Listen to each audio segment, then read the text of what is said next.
रविशंकर प्रसाद जी, आपका स्वागत है एबीपी न्यूज पर। आज सुबह का आपने नीतीश कुमार का बयान सुना होगा, देखा होगा। उनसे जब ये पूछा गया कि आप उपराष्ट्रपति नहीं बन पाए इसलिए आपने गठबंधन तोड़ दिया, तो उन्होंने कहा एकदम बोगस बात है।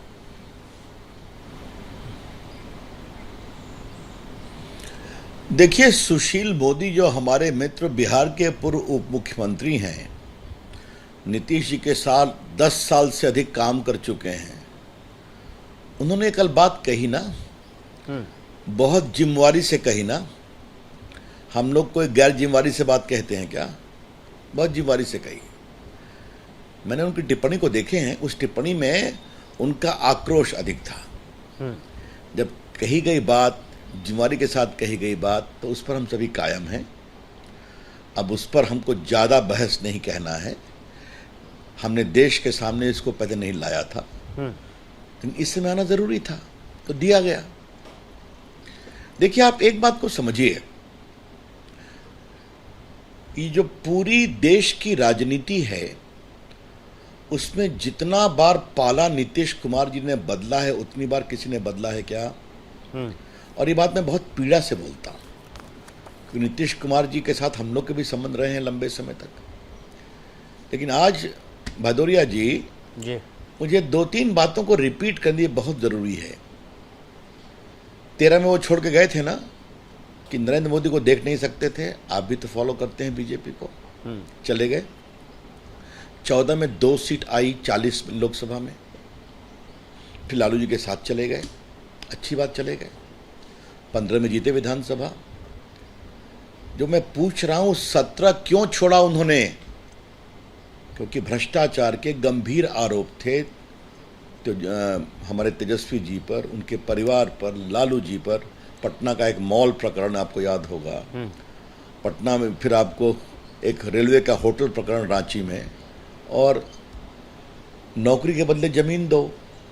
तो सीबीआई में लोग चार्जशीटेड है ना, कार्रवाई चल रही है ना, मालूम है ना आपको। और नीतीश जी ने उस समय क्या कहा था कि मुझे इन बातों का जवाब चाहिए अपने मुख्यमंत्री से, इतने गंभीर लगे हैं भ्रष्टाचार के आरोप। उन्हें जवाब नहीं दिया, वो चले आए। ठीक है, बिहार के लिए हम लोग फिर एक हो गए। तो आज क्या वो सवाल बदल गए? ये सवाल पूछने में उनको परेशानी होती है तो हो, ये सवाल तो हम पूछेंगे ना। लेकिन रविशंकर, दूसरी बात, जो बात आपने कही, आपकी पार्टी की तरफ से कही गई कि उपराष्ट्रपति बनना चाहते हैं, एक नहीं तो कभी कम्युनिकेट किया था क्या नीतीश कुमार ने आपको? ऐसा है, फिर आप बात कर रहे हैं, कुछ बात अधिकृत लेवल में ऊपर स्तर पर होती है ना, आस्ते आस्ते और खोली जाएगी बातें, छोड़ दीजिए। नहीं तो, लेकिन आज नीतीश कुमार ने तो ये कह दिया बोगस है। किसने लगाई है? नीतीश कुमार तो खुल के बोलने लगे। ठीक है, तो हम अपनी बात पर कायम है। इसलिए कह रहे हैं कि बिहार के पूर्व उप मुख्यमंत्री जो 12 साल तक उनके साथ काम किए, उन्होंने बात कही है ना। कोई व्हाट्सएप पर तो, सोशल मीडिया पर आरोप नहीं लगाया ना, खुलकर लगाया है ना। ठीक है, आस्ते आस्ते और कहानी आने दीजिए, यही तो मैं आपसे कह रहा हूं। लेकिन फिर मैं एक लार्जर विषय को कह रहा हूं, क्योंकि आपने मेरा नाम लिया, उन्होंने लिया, कुछ को बोलने का समय नहीं है, तो मैं रिपीट कर रहा हूं। आपको इसका जवाब देना पड़ेगा कि नहीं देना पड़ेगा? और 2 सवाल और फिर आप अपनी बात कहिए मुझसे। आप तो बिहार के इलेक्शन में आते हैं, बिहार को फॉलो करते हैं। 19 के लोकसभा के चुनाव में हमने अपने सिटिंग एमपीज की टिकट काटी ताकि उनको सीट मिल सके। वो 16 जीते, हम 17 जीते, कांग्रेस का सिर्फ 1 जीता। तो आज ईमानदारी से आपके चैनल पर पूछ रहा हूं, जरा सा आप उनके एमपी से पूछिए, क्या वो नीतीश कुमार के नाम पर जीते थे क्या भारी बहुमत से, कि नरेंद्र मोदी के नाम पर जीते थे? आप तो 20 के चुनाव में बिहार आए थे, खूब घूम रहे थे आप। तो बिहार में जो एनडीए को याद है ना कि 5 चरण में चुनाव था, फर्स्ट चरण में मोदी जी ने सिर्फ एक गया में मीटिंग की थी। और मेरी पटना साहब कॉन्स्टिट्यूंसी जहां खत्म होती है, फुलवारी से लेकर के आप यूपी निकल जाइए, सिर्फ 3 सीट एनडीए को मिली थी, बाकी सब हार गए। तब सेकंड में मोदी जी ने प्रचार किया, सेकंड, थर्ड, फोर्थ, जंगल राज के 2 युवराज, वो कहानी आपको याद है ना। मोदी जी ने प्रचार करना शुरू किया, फिर एनडीए को बहुमत मिल गया, इनको 43 सीट आई। कई कारण रहे होंगे। तो आपको मोदी जी ने स्वयं दिल्ली में घोषणा कर दी, आप याद थे, वहां पर आप भी थे, जो विजय उल्लास कार्यक्रम था भाजपा के केंद्रीय कार्यालय में, कि नीतीश कुमार जी मुख्यमंत्री होंगे। नीतीश कुमार जी ने आपके बारे में ये कहा, नरेंद्र मोदी जी ने नीतीश कुमार के बारे में, कि वो लोहिया जॉर्ज फर्नांडिस के समान के स्तर के राजनीतिक मर्यादा के व्यक्ति हैं। आपने देखा होगा। तो आपको इतना सम्मान मिला तो क्या हुआ, फिर आप चले गए।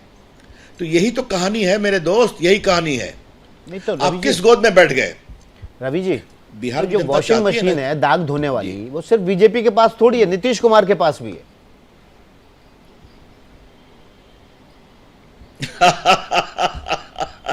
तो अच्छा है, थोड़ा सा इसमें और जाने की जरूरत है।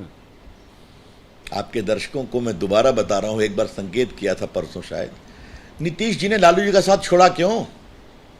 ये दोनों सामाजिक न्याय के पुरोधा थे ना। 95 में लालू को छोड़ा, समता पार्टी बनाई, क्योंकि चारा घोटाले से वो दुखित थे, भ्रष्टाचार से दुखित थे, लालू जी के परिवारवाद से दुखित थे। याद है ना आपको?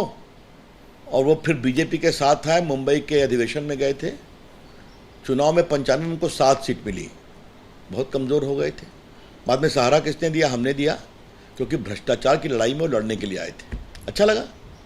आप रविशंकर जी से बात कर रहे हैं, जो चारा घोटाले का केस मैंने बहस किया, जनहित याचिका सीबीआई इंक्वायरी के लिए, आपको पता है ना, सुशील मोदी पिटिशनर थे, बाद में ललन सिंह भी पिटिशनर बने, जो उनके राष्ट्रीय अध्यक्ष हैं। सीबीआई की इंक्वायरी हुई, कौन कौन जेल हुआ, लालू प्रसाद सहित आप सभी जानते हैं। तो ये रिश्ता है बिहार में एक सार्थक विकल्प देने का, विकास का और भ्रष्टाचार के खिलाफ लड़ाई का। यह नीतीश कुमार की लीगेसी। और तीसरी बात, नीतीश जी को नेता किसने बनाया? अपने कंधों पर हमने बनाया ना। वही तो रविशंकर जी, एक 2005 बार उपराष्ट्रपति भी बना देते में आप कितना तो गठबंधन भी बरकरार रहता, बिहार की 40 सीटों पर मजबूत रहते।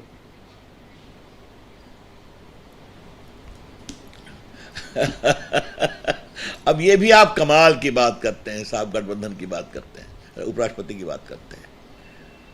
मैं यही पे एक बात कह रहा हूं, नीतीश जी को अब तक 8 बार जो शपथ ली है, उसमें 6 बार शपथ ली है बीजेपी के कंधों पर, ली है ना। और दूसरी बात जरा सुनिए, ये फिर आपके दर्शकों को बताना जरूरी है। 2005 में जब बूटा सिंह ने डिसॉल्व किया था विधानसभा को, तो पहले चुनाव में किसी को बहुमत नहीं मिला, फिर दोबारा चुनाव हुआ। तब पटना के बीजेपी कार्यालय में स्वर्गीय अरुण जेटली, स्वर्गीय सुषमा स्वराज, स्वर्गीय प्रमोद महाजन प्रचार करके आए थे, हम लोग भी आए थे, सुशील मोदी हम लोग बैठे हुए थे।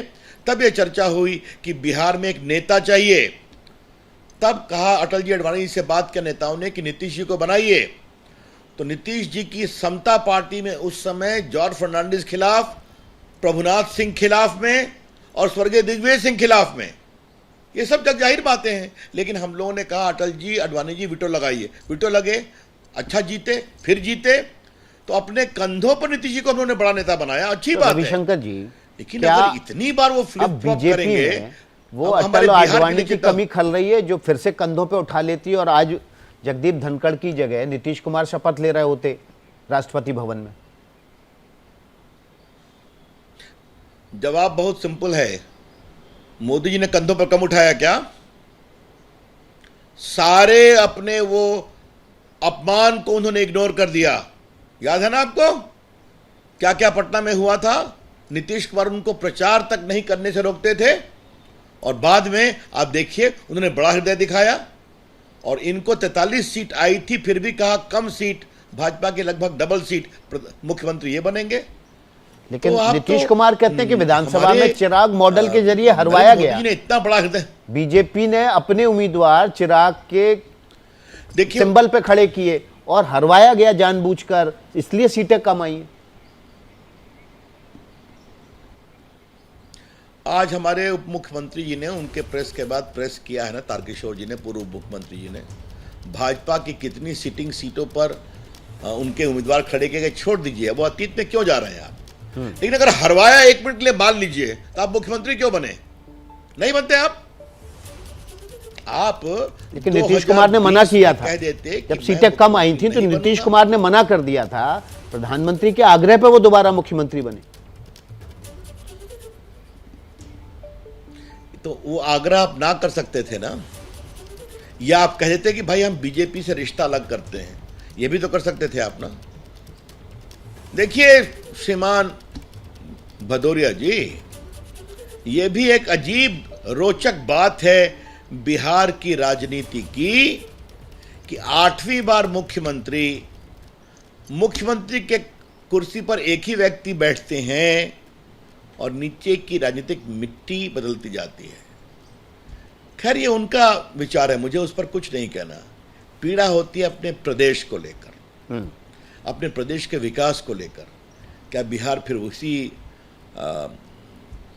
अपराध, दलदल, अविकास, भ्रष्टाचार के दलदल में जाएगा?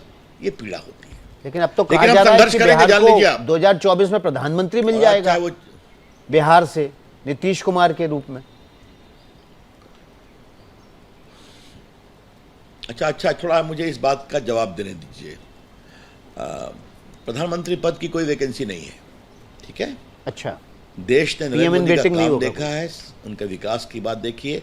और आज क्या पिछड़े, अति पिछड़े समाज के हर वर्ग मोदी ने सेतु बनाया है देश में, एक समेकित विकास किया है। देखिए, किसी को भी, एक छोटे कार्यकर्ता को भी मुख्यमंत्री और प्रधानमंत्री बनने के ख्वाब देखने का अधिकार है।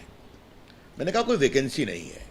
अब नीतीश जी वहां जाके एक और पीएम इन वेटिंग में लगेंगे तो लगे, वो तो 2013-14 में ही लगे थे, याद है ना आपको? उस समय तो आप बड़े पत्रकार थे, घूमते थे देश भर में। जरा याद करिए, अपने आप मेमोरी को याद करिए जी रविशंकर जी। और ये भी याद है कि देश में कभी भी पीएम वेटिंग की वेटिंग लिस्ट क्लियर नहीं हुई है आज तक। जैसे ही घड़ी का काटा दोपहर 2:30 पे आए, बबीता जी का दिल सास बहू साजिश के लिए मचल जाए। और ये है इनकी बहू, पूरे दिन ऑफिस की टेंशन हो जाए गॉन जब ये करें अपना फेवरेट शो फ्री टाइम पे ऑन। इनकी तरह आप भी देखिए अपना फेवरेट शो अपने टाइम पर और डाउनलोड कीजिए एबीपी लाइव ऐप अपने स्मार्ट टीवी पर।